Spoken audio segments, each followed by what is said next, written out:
Sabe onde a gente está? No Laboratório de Asfalto da Universidade Federal de Goiás. O negócio é o seguinte, todo mundo sabe que buracos e trincas nas vias dentro das cidades e também nas rodovias são um perigo para o trânsito e também prejuízo para os carros, né?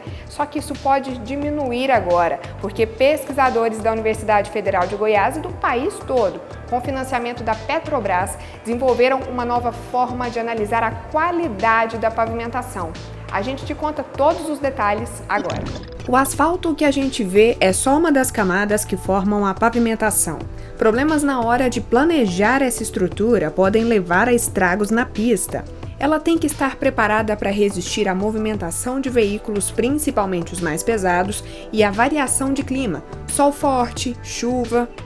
Então, o pulo do gato é identificar os materiais certos e calcular as espessuras corretas das camadas. Mas não existe uma receita única para isso. O ideal varia de lugar para lugar. Aí está o desafio. Tanto as vias urbanas quanto as rodovias brasileiras, hoje elas ainda são dimensionadas com um método implantado na década de 80, que já é, nos anos de hoje, considerado bastante obsoleto. Essa é a professora Lilian, da Escola de Engenharia Civil e Ambiental da Universidade Federal de Goiás. Ela lidera um grupo de pesquisadores da UFG na empreitada de superar a técnica antiga e desenvolver uma mais eficiente. Eles fazem parte de uma rede nacional com 20 instituições parceiras, que há mais de 10 anos reúne dados de rodovias espalhadas pelo Brasil.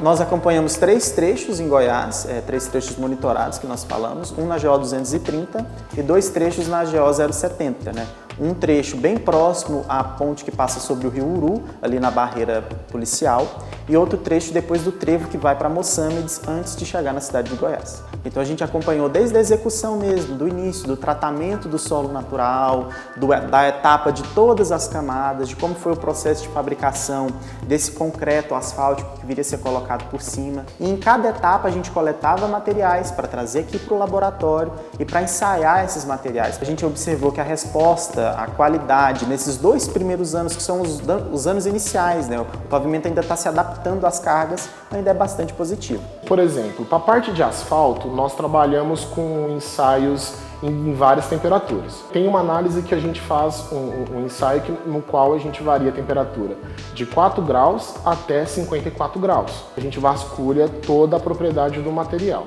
Nós também simulamos carga. Nesse mesmo ensaio, a nossa carga ela é alterada. Por exemplo, aqui no nosso equipamento a gente mede por frequência. Frequência seria o quê? Ciclos por segundo. Trocando em miúdos a resistência. Os materiais usados nesse pavimento asfáltico, ele tem que ter flexibilidade. O que é isso? Quando a carga dinâmica passa, quando o veículo passa em cima, ele vai deformar. Isso é esperado. Só que é uma deformação tão pequena que a olho nu a gente não enxerga, a gente não acompanha. Ele vai deformar, mas a carga passou, o esperado é que ele volte. Então isso é ser resiliente. Enquanto a estrutura está tendo essa resposta, tá tudo bem, tá funcionando tudo sem problema algum. Quando ele começa a não voltar tudo, ou seja, deixa de ser resiliente, é quando os problemas começam a aparecer. Começam umas trincas, que se não forem tratadas, elas vão aumentando de tamanho por causa da ação contínua do tráfego, da variação de temperatura, da penetração de água da chuva, e aí a degradação vai aumentando. Ou também pode acontecer afundamentos permanentes. O que a gente pode ver hoje, que acontece no nosso método antigo de dimensionamento de pavimentos, é que nós não temos uma checagem desses materiais para fazer os projetos, ou seja, realizamos alguns ensaios básicos e realizamos os projetos das nossas rodovias. A rede temática, ela propõe a gente fazer ensaios mais avançados para a gente ter mais propriedades desses materiais. O método de dimensionamento de pavimentos, o novo método chamado de Medina, ele está propondo uma mudança de parâmetros dos materiais que vão ser utilizados no dimensionamento, bem como a ferramenta, que hoje é um software que simula várias situações mais próximo possível da realidade, com vários materiais, mudar a espessura. Lógico que a carga não vai mudar, o carregamento não vai mudar e a condição climática não vai mudar, mas o resto a gente pode jogar. E obviamente a gente joga como? Querendo ter a melhor relação custo-benefício.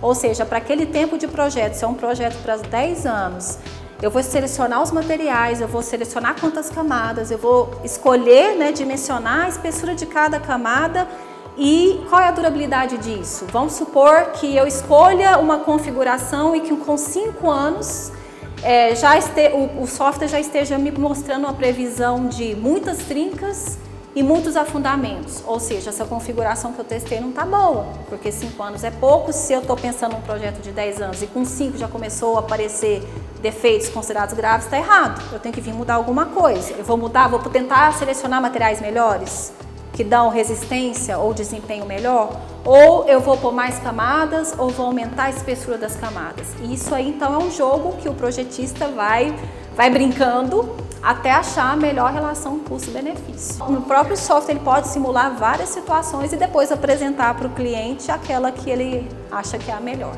O principal objetivo do método é fazer novos projetos de estradas ou ruas que ainda não existem. Mas ele também pode ser usado para restaurar vias que já dão problema por aí.